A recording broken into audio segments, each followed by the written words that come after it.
नमस्कार बच्चों, स्वागत है आपका मेरी अगली वीडियो में, जिसमें हम पढ़ने वाले हैं शिफ्ट इन इक्विलिब्रियम के बारे में। पिछली वीडियो में हमने क्या किया था, इक्विलिब्रियम के बारे में पढ़ा था। इक्विलिब्रियम पॉइंट कहाँ पे था? Where S and A D curve both are equal. ये मेरा एग्रीगेट डिमांड कर्व था A D, which is equal to C plus I, और ये मेरा aggregate supply curve A S, जिसको वाई भी कहा जाता है, इनकम कर्व भी कहा जाता है। तो दोनों इस पॉइंट पर इक्वल हैं, पॉइंट ई। तो ये वाला पॉइंट मेरा कौन सा हो गया? इक्विलिब्रियम पॉइंट, और ये मेरी हो गई इक्विलिब्रियम इनकम। ठीक है, लेकिन अब हम क्या पढ़ेंगे? इक्विलिब्रियम पॉइंट जो होगा इसमें शिफ्ट होगा। शिफ्ट क्यों होगा? क्योंकि जो ये इन्वेस्टमेंट है इसमें क्या आएगा? चेंज आएगा। इस चेंज के कारण हमारा इक्विलिब्रियम जो होगा वो भी चेंज होगा। क्यों? क्योंकि अगर इन्वेस्टमेंट में चेंज आएगा तो एग्रीगेट डिमांड में चेंज आएगा। एग्रीगेट डिमांड अगर चेंज होता है तो इक्विलिब्रियम पॉइंट भी चेंज होगा, क्योंकि अब ए डी ए एस इस पॉइंट पर इक्वल ना होकर किसी और पॉइंट पर इक्वल होंगे। उसको समझते हैं अब कैसे होगा। मान लो ये मेरा स्टार्टिंग वाला एग्रीगेट डिमांड कर्व है, A D C plus I, और ये जो है ये मेरा एग्रीगेट सप्लाई कर्व, ये है मेरा A S, which is equal to Y. ठीक है, अब क्या किया? इन्वेस्टमेंट में चेंज कर दिया, इन्वेस्टमेंट बढ़ा दिया। इन्वेस्टमेंट अगर बढ़ेगा तो एग्रीगेट डिमांड भी बढ़ेगा। एग्रीगेट डिमांड अगर बढ़ेगी तो एग्रीगेट डिमांड पहले के मुकाबले क्या हो जाएगी? ऊपर की तरफ शिफ्ट हो जाएगी। तो पहले जब जो एग्रीगेट डिमांड और एग्रीगेट सप्लाई इस पॉइंट पर इक्वल थे, अब इन्वेस्टमेंट में चेंज आने के कारण किस पॉइंट पर इक्वल होंगे? इस पॉइंट पर इक्वल होंगे, E1 पर। पहले थे पॉइंट ई पर, अब कहाँ पर इक्वल होंगे? पॉइंट E1 पर। ठीक है, तो ये जो होगा ये मेरा क्या होगा? चेंज इन आई, ये मेरा होगा चेंज इन आई। और जो मेरी पहले इक्विलिब्रियम इनकम ये थी ओ क्यू, अब ये क्या हो गई? पहले के मुकाबले बढ़ गई। ठीक है, इतनी मेरी इनकम बढ़ गई। किसके कारण से? इतना इन्वेस्टमेंट बढ़ने के कारण से। तो इन्वेस्टमेंट के बढ़ने के कारण से मेरे इक्विलिब्रियम पॉइंट में क्या डिफरेंस आया?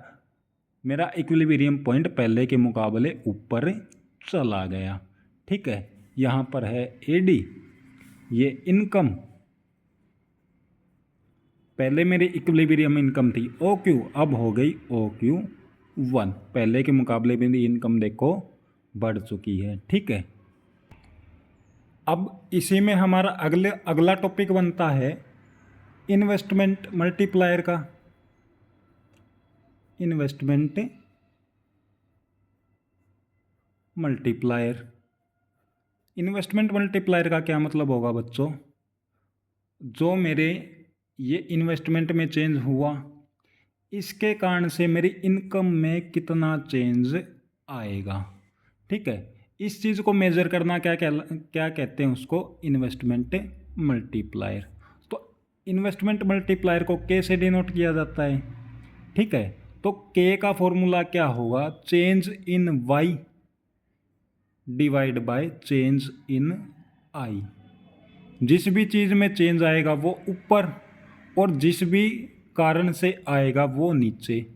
मेरी इनकम में चेंज आ रहा है इसलिए इनकम को ऊपर रखना है, और किसके कारण से आ रहा है? इन्वेस्टमेंट में चेंज होने के कारण, तो चेंज इन आई को रखेंगे हम नीचे। एक फॉर्मूला तो ये बनता है।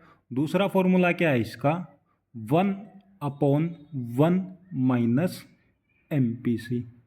ये दोनों क्या बनते हैं? हमारे इन्वेस्टमेंट मल्टीप्लायर के फॉर्मूले बनते हैं। ठीक है, फॉर एग्जांपल देखो, आपकी बुक में ही दिया होगा शायद से ये एग्जांपल। आपकी इनकम में तो चेंज आया कितना, चेंज इन वाई है 60 और चेंज इन आई है कितना 15। ठीक है, तो आपका मल्टीप्लायर कितना होगा, चेंज इन वाई कितना 60 डिवाइड बाय चेंज इन आई कितना 15, तो कितना आया 4। इसका मतलब क्या होगा, इन्वेस्टमेंट में अगर 15 का चेंज आता है तो आपकी इनकम में कितना चेंज आएगा, उसका 4 टाइम्स आएगा, कितना 60। ठीक है, दूसरा अगर इसके पॉइंट ऑफ व्यू से करें 1/1 माइनस MPC के पॉइंट ऑफ व्यू से, तो देखो अगर आपका MPC गिवन है 0.5, ठीक है, तो इन्वेस्टमेंट मल्टीप्लायर कितना होगा 1/1 माइनस 0.5, ये कितना हो जाएगा 1/0.5, पॉइंट हटाएंगे ऊपर 0, कितना आएगा 2। इसका मतलब अगर आपका MPC होता है 0.5 तो उसमें क्या होगा, आपका इन्वेस्टमेंट मल्टीप्लायर होगा 2। इसका मतलब इन्वेस्टमेंट में चेंज करने से हमारी इनकम में कितना चेंज आएगा, उसका 2 टाइम्स चेंज आएगा। ठीक है, इसका एक न्यूमेरिकल और करते हैं अब। तो क्वेश्चन है बच्चों, हमें MPC जो है वो फाइंड आउट करना है। ठीक है, हमें इन्वेस्टमेंट मल्टीप्लायर, इसका मतलब K की वैल्यू जो गिवन है वो कितनी है 1 है। ठीक है, तो K का फॉर्मूला क्या होता है 1/1 माइनस MPC, ये हमारा फॉर्मूला होता है। K की वैल्यू गिवन है 1 इक्वल टू 1/1 माइनस MPC। ठीक है, क्रॉस मल्टीप्लाई कर दें, क्या आएगा 1 minus MPC is equal to 1। ठीक है, MPC को मैं उस तरफ ले जाता हूँ, 1 को इस तरफ ले आता हूँ, तो इक्वेशन क्या बन जाएगी 1 minus 1 is equal to MPC। तो मेरा MPC क्या आ गया, कितना 0। ये ही हमें फाइंड आउट करना था। ठीक है, एक अगला क्वेश्चन करते हैं, उसमें क्या गिवन है,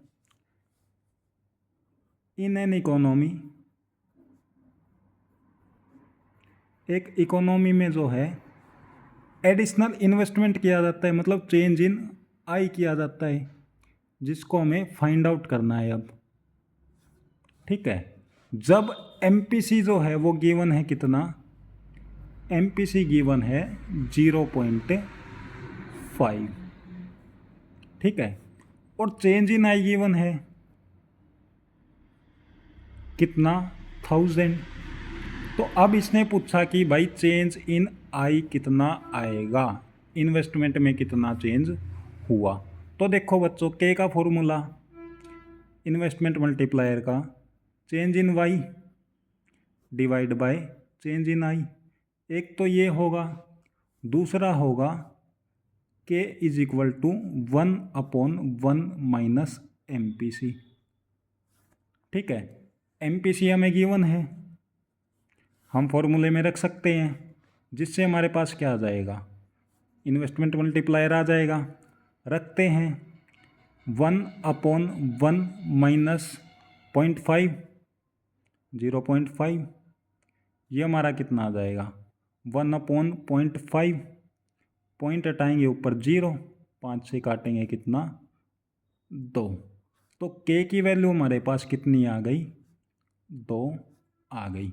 तो इस K की वैल्यू को हम इसमें पुट कर सकते हैं, बिल्कुल कर सकते हैं, करते हैं। देखो K की जगह हमने रख दिया 2। अब देखो चेंज इन Y हमें गिवन है, इधर आएगा चेंज इन Y। इनकम में चेंज गिवन है कितना 1000, तो 2 इज इक्वल टू 1000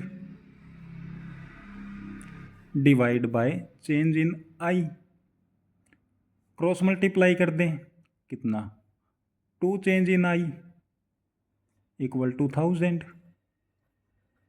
टू इधर मल्टीप्लाई में है, इधर आके डिवाइड में आ जाएगा। Change in I equal to 1000 divide by 2।